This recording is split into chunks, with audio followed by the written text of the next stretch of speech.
Good evening, everyone, and welcome to Men Spotlight. Yes, I'm excited to be here every Sunday evening to just, celebrate people doing amazing things in the social impact space, just like me. So, yes, today I have a colleague of mine who, I mean, would be, there's just so much. Okay, let me not over explain. Let me not over explain, but I'd like you guys to hear from the horse's mouth. Right, he's right here, so we're going to just move right into it so we don't waste any further time. So, as you all know, my name is Agnes Onyekwere, and I'm going to be your host for today. And I have a guest who is going to be introducing himself. So, Thank you so much, Agnes. Thank you. First, I want to wish everybody a happy Sunday and happy new week. So, my name is Sean De Oluwatobi. I am an instructional designer, an educator, a digital teacher as well. I'm also a STEM facilitator, and at the same time, I'm the founder of DELIC. So, DELIC is actually an acronym for Digital Education in Low Income Communities. So, like I said, those are some of my expertise, and my career actually began in elite private schools in Ibadan and then in Abuja before I joined the Teach for Nigeria Fellowship in 2020 to address educational disparities in low income communities, to be precise. So there was a time in my career, okay, late in my career when teaching in all these elite private schools, okay, such that I experienced this lack of motivation, satisfaction, fulfillment, and I had a deep sense of disengagement from what I was doing. So, however, I was able to manage to reignite that passion by identifying a need, a significant problem within the society. Coincidentally, that was about the time of COVID 19 pandemic lockdown. So, because I was teaching in an elite school then, so it wasn't hard for us to quickly migrate into online learning, and learning continues for our students because these are children from a rich family. However, the children on the street, they don't have such kind of access. And this school that I'm talking about is located in in a place whereby anybody going on the road can easily know that there's a difference in that building because it's like a gold in the midst of okay, let me say it's like a diamond in the midst of shells, So it's so unique, the building and everything and the quality of things that are coming from there. So because of that empathetic need of selfless service to tackle educational disparities for marginalized children within low income communities. That was what led me to actually started looking for ways to actualize the mission and the vision that I have in mind. Okay, so and at that point was the time I stumbled on Teach for Nigeria fellowship application. So it was just like I was just online that day and I just stumbled on it and I was like, okay, what is this all about? Then I read it. I was like, okay, I think this would actually be a good platform for me to launch what I have in mind. Because I can't just start a project and just start going to low income communities and just tell them this is what I want to do, this is what I want to do. I need a platform that's already existing in that regard. And Teach for Nigeria actually gave me that platform. And I was also able to see the opportunities that the fellowship program has to offer. So, and I was like, okay, let me use these to pilot the project DELIC. So that's basically how DELIC began. And through this project, and no matter how small the impact is, I've been able to get the satisfaction and the fulfillment, the passion that I lost from my job. Even though the money was coming in, then I had a life I was living. I had no reason to join the Teach for Nigeria. I normally tell people because I had a good job. But then that lack of fulfillment in what I was doing, that sense of disengagement to live for something better. That's why I had to start the project DELIC, and here we are today. All right. Thank you so much. That's wow. Wow. Okay, it's what it's a long journey really. Here was I thinking it was just a teach for Nigeria thing, No, you it's know, longer than not that. knowing that yeah, it's been a while. It's been a while. Okay. It has always So been I like there. yeah, yeah, yeah. Okay. So do you have like say let's say how do I put this now? Do you have like stories? Are there people that your project has like impacted directly? And you're like, I feel good that I'm able to do this because of so and so that I've seen happen. I feel like I need to keep doing this, going forward. You have something like that. Of course, I do. At least so far, we've been able to impact more than 40 students across two schools in Ajegunle, Lagos State. So, and the fact that I'm able to see students or learners who didn't know, let me put it like that, who didn't know how to operate a computer before, but now they can work on it well, even though they are not 100% perfect. Because even I, as the teacher, it took me years of learning to get to this point that I am when it comes to using a computer. So, but the fact that they have made that stride, which I couldn't. When I was in secondary school, I didn't have this type of opportunity. Okay, I didn't have the chance to even work on a computer, even though I knew what a computer looks like. I could recognize it, but I didn't have the opportunity to work on it. So seeing these students doing amazing work on their systems and doing some of the little projects that I've given to them, I think that's one of the deep motivations that is actually driving me to continue what I'm doing. And it's not just digital literacy that we are doing, we are also doing coding as well and some other things. So these are things that when you see them at work, I feel motivated to continue to do it. Yeah, thank you. All right. So let's go to the coco, the coco. So I like to ask social entrepreneurs this question. What has been your one challenge so far that you're like, oh my god, this has showed me shaggy. So what are the challenges that you faced so far as a social entrepreneur that you will be like, there's a possibility that, one day I'll just be like, I'm not doing this in again, but somehow I just find a way to just keep going regardless. All right. Well, let me put it like this. Of course, there are challenges, a lot of challenges. But let me first say the main challenge actually has to do with me. And how do I mean by that? Okay, so the fact that I'm able to first submit myself to this project, to yield to this project, is one thing. Okay, because I normally tell people this is on the normal day I as in just sitting down and looking at everything around. I don't have any reason to be doing this project. But when you are being called to do something, okay, because I as a person, I see teaching as not just as a profession but also as a calling. So when you are being called to do something, you just have to obey because there's a superior power at work, and disobedience is going to lead to, I don't want to use the word destruction, but at least that is something similar that might happen.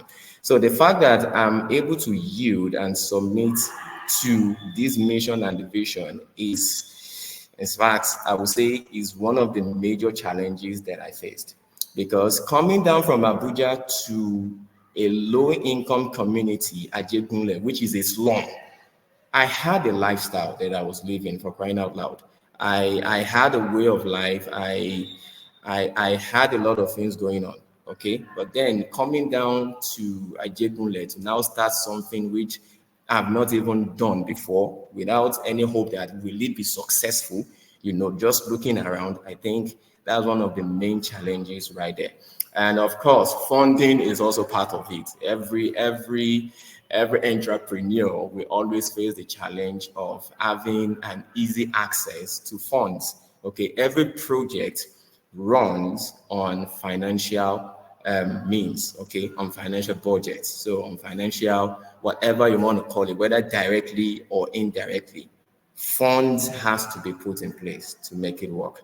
But one thing I know is this: so far you know that what you are doing, you are not putting money first, and you know that this thing that you are doing, you are actually making impact, one, and you are also called to do it.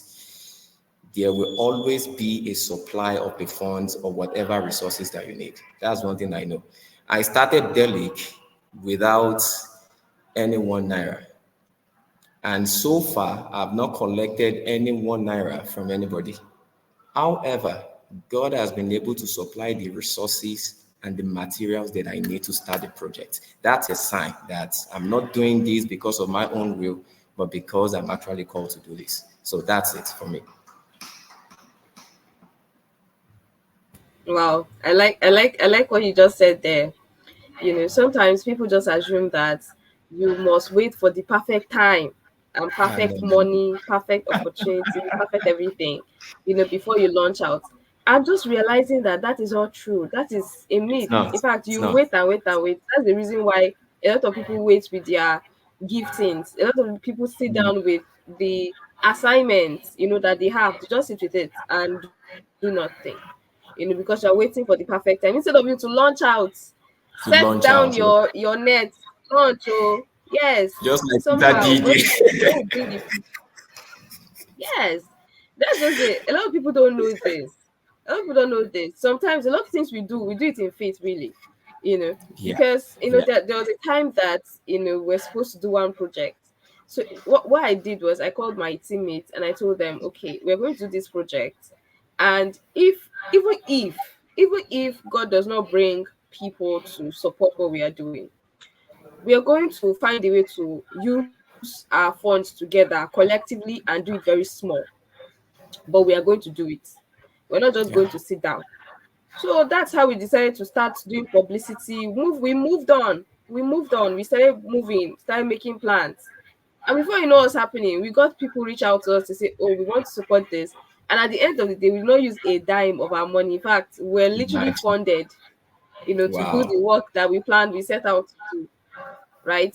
So I tell people one thing: as far as you're very sure that this is a burden that you have in your heart, right? Yeah. Move, like move. Find a way to. There is always a step you can take without all the funds necessary. There's something you can do. Start doing those things. So Yeah. this is just very That's profound true. for me. All right. That's true. So I'd like you to just mention, let's say mention now. What's that thing that you would say that Delic has taught you? Like you didn't know one lesson that you've learned so far in this journey that you might not have known before. Well, now you're like, oh my God. Anybody that comes my way, I have to tell you that this is what it is. So what's that lesson that you have learned so far? Well, for me, let me start from my past and how I've journeyed in terms of growth and maturity. Okay, so when I mentioned at the beginning that my career began in elite private schools, okay, apart from the fact that I was passionate about what I was doing then initially at the start, you know, my main focus then was about money. Money. We just want to make this money. Let's make this money no matter what. So that was what made me to leave Ibadan then and move to Abuja, all in the search and pursuit of money. But then when God starts to deal with you know, you will start receiving sense and know that money is not everything. And money is never everything. Okay. And I can tell you that there is no material thing in this world that can actually give your soul the fulfillment and satisfaction that you actually need. Go and ask those rich people. I'm not saying having money, driving luxurious cars, living a luxurious life are not good. Don't get me wrong, please. Okay. But I'm telling you, if you ask those people who are just living their life anyhow because they have money, there's something missing which they are not saying. But because of the era of social media, we really can't know because they don't tell. Are you getting what I'm saying? But then the true way for you to have that true satisfaction that your soul truly yearns for, truly longs for, is by your contribution to people's life and your impact to humanity. Okay, so and that is how I know that for me, I don't know of anybody else, but for me, I know that generosity and kindness are one of the keys to having a prosperous soul, as in to having a prosperous life. Okay, yeah, prosperity is not just about having money. Of course, it's part of it, but when you pursue your passion truly and genuinely, all those things will be added onto you. Okay, it's not something that should be your main focus. They are just by the way. All right, they are just part of the things that will come to you, part of the honor that you will get. But your main focus should be about what contribution can I make to people's life? What contribution can I make to humanity? Once you have that truly and genuinely from your heart, believe me, everything will click. No matter how hard it is, everything will click. So that's it for me. Money is not everything, and it's never everything. That's it. Wow, that's a great one. Okay, Yeah. okay. So one last question. One last question. Okay. So assuming that one young person now just walks up to you to tell you, "Oh, I want to go into social enterprise, and all that in when it comes to digital literacy in low income communities. What's your advice for me? What will your response be?" Well, my response will be that they should know the why they want to do what they want to do. Once you know your why, then everything will fall into place. What do I mean by knowing your why? Before I joined the Teach for Nigeria Fellowship, I had to first discover why, know why, and then understand why of what I want to do. And let me tell you, when I was in Abuja, I created a platform then, Sound Minds After School Program. That was actually my platform where I used to teach children online, both here in Nigeria and even outside of Nigeria. Okay, so that was one of the things I wanted to bring for the marginalized children in low income communities. So when I was about to start my Be the Change project, the initial name for this project was Sound Minds something. I can't really remember because I wanted to retain that name. But then I got to understand that the whole idea about sound minds, I'm not saying it's bad. Money came in for me through sound minds, but that wasn't the main reason why God wanted me to start sound minds. It's actually for these children. But because I really didn't understand the why then, I thought, and my own focus on money, I built everything on money. Let's make this money. All right, guys, let's go. But then that wasn't it. Okay, that wasn't the true intention. Then all of a sudden, the name DELIC came into being. And I was like, okay, now I have a way forward. But then these are children I want to teach. They don't have access to digital devices. How do I want to do it? That's where the idea of digital divide also comes in. You can see the way I'm beginning to discover the things that I want to do in the process of having a vision as a whole. So I discovered that digital divide is one of the things. I also discovered that most of these children, there's what we call educational disparity. So I began to gain knowledge, to discover, to gain more knowledge, and to understand the main reason behind what I want to do. And all those things put all together form the why of what I'm doing, what I'm actually doing. So because I know the why, I've understood the why, and I'm still growing in understanding about the why every day. So I've grown to the point whereby I'm no longer distracted by anything or anyone, anything happening around me. It's not my business anymore. My focus is on the goal. This is why I'm doing what I'm doing. Challenges are everywhere. If you're working in the civil service, you will know what I'm talking about. It's not encouraging in any way. Okay, but then the why keeps me going. And because the why is solid, the passion got reignited. The mission became clearer and clearer, and the vision as well became clearer and clearer. So for any young entrepreneur out there, or any young professional, or any young person out there, before you start whatever you want to do, make sure you know the why. Once you know the why, you will know if you are truly called to do this thing or not. So that's it. Wow, wow, that's nice. That's nice. So must they know the why from the very beginning, or they will find out over time? Now, the thing is, you may not know the full why at the beginning, but at least you will have an idea of what exactly you want to do. Okay, you can't just say you want to stumble into the social impact space, or because people are doing it, or because there's money in it, having an NGO, there's a way you can make money through it. That's a wrong reason. That's the wrong why. Okay, that's why I said initially that money is not everything. And so far, your focus is on how to contribute to humanity and your impact to people's life. Believe me, you will start having a good discovery, a good knowledge, and a good understanding of your why. So once you understand or you've discovered your why, then every other thing will start falling into place. It's a gradual process. It's not just a day thing. As I am, that's why I said initially, I'm still growing in the understanding of the things I want to do. Okay. So every day I begin to understand more why I need to do this. And it's a journey. Okay. It's a journey. And I don't think it ends one day until, it's a journey. It's a journey. That's just it. It's a journey. You can call it a wrap here.